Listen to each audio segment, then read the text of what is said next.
You would not believe how many attempts at trying to take this video I've had. I reckon this must be probably attempt number 15. How the proper YouTube guys make their videos perfect, I never know. Maybe they do the same as me, but anyway, excuse the kitchen worktop. Can't actually get to my model bench at the moment because it's got lots of projects on it and a load of other junk that I really should clean off. But anyway, this is the paint that I use on Oak Road, and I often get asked where I get it from and what it is. It's £1.25 a bottle. I buy it from the range store. It's made by a company called Dough Crafts. The range is called Artist. Probably about 10 times the amount you'd get in a Humbrol tin, and about 7 times the amount you'd get in a Rail Match bottle, guess.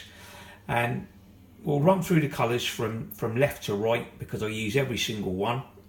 There's one odd one which is by another company, I think it's called Americana, but we'll come to that in a minute. But so left to right, the first colour we've got here, Antique Gold.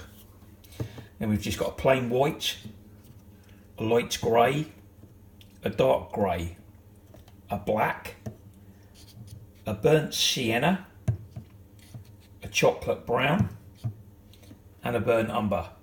And obviously the odd one out, the dark chocolate from this one's made by Deco Art, but it's from an Americana range.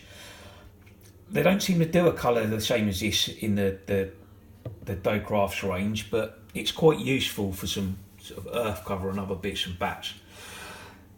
If I go back to the colours that we've got, my rail sides on Oak Road are a combination of burnt sienna, burnt umber and black.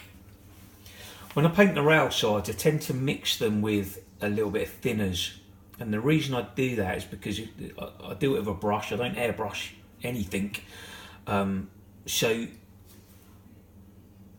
a little bit of paint in a pot, get some thinners. It helps the paint flow. You can run it along the rail sides.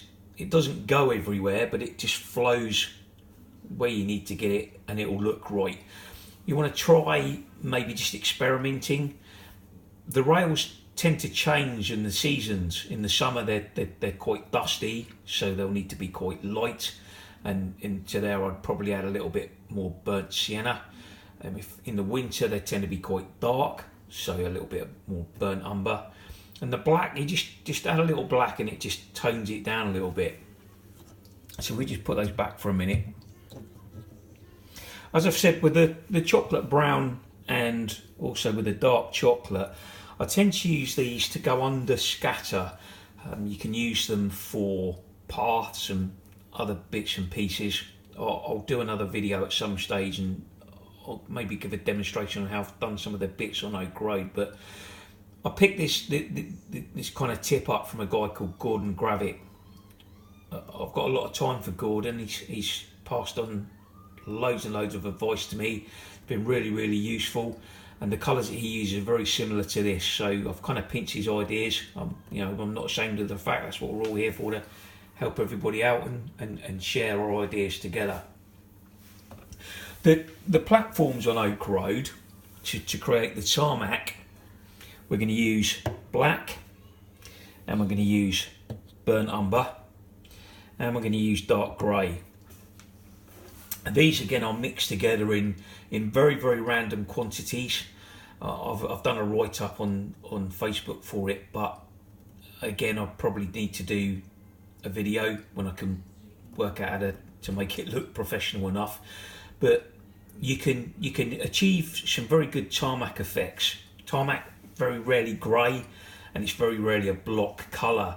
So you're going to want to mix some dark grey, a little bit of black, and then a touch of burnt umber into that, just to take the grey shade down a little bit. And then obviously if you want to do patches, you just add more black or more burnt umber or more dark grey and just vary the colour tones. I'll leave these colours out for a minute because for the platform coping stones, we've kind of got all of these, and these are all mixed together. The antique gold, the dark grey and the burnt umber, when put together, give a very kind of good concrete tone. You can, I guess, vary the shades again by adding a little bit of light grey and a little bit of white. A lot of dry brushing went into the platform coping stones, and then obviously you can add the black in. That will just obviously create a darker tone. If you leave the black out, it obviously leaves a lighter tone. But hopefully, when we sort of move forward with a few more videos, if I refer to the paint, then you guys will kind of know what I'm going on about. And it really is cheap. I really can't see why you need to spend an absolute fortune on stuff. I only use acrylic paint because it's water soluble and it's easy to clean up. The problem with enamels is once you've kind of used the enamel, it's a little bit hard to get off. You've got to clean it off with enamel thinners, and it can eat into a few bits and pieces. Whereas with the acrylic paint, if you make a mistake, 9 times out of 10 you can wash it down and you can get rid of it. It does have a disadvantage when you're colouring the track. Obviously, if you need to kind of put some new ballast down and spray a bit of PVA on it, it will dilute the paint and it will strip it off a few times.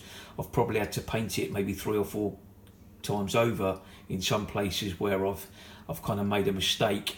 And then referring back to the track, everybody asks about the ballast. It's that colour there, a tiny bit of that, and a tiny bit of that, all watered down, and it's really, really weak. We use a pipette to drop it over the track. Once the ballast is obviously down and it's set, it's very hard to get the paint back into the ballast. So I can do one of two things. I can either paint it once I'm actually ballasting the track at the same time, or if the ballast has gone off, just get a spray bottle and lightly spray the track. The moisture will then reactivate the PVA a little bit, break the surface of the kind of glue, and then you can add the paint. Oh, there's a random hand there, look. Whoa. I told you I'm rubbish at this. You can add the paint over the top of the wet ballast. It will then pull itself down through the stones, and then once it starts to dry out, it will just look like dirt that's deposited on the stones. So I guess I'll get better at these videos as I do a few more, but hopefully that will help you. If you want to take the mickey, it's perfectly fine. I'm not expecting anyone to take me too seriously, but hopefully if you like what I've done, then it will help you, because this is exactly how I've done it.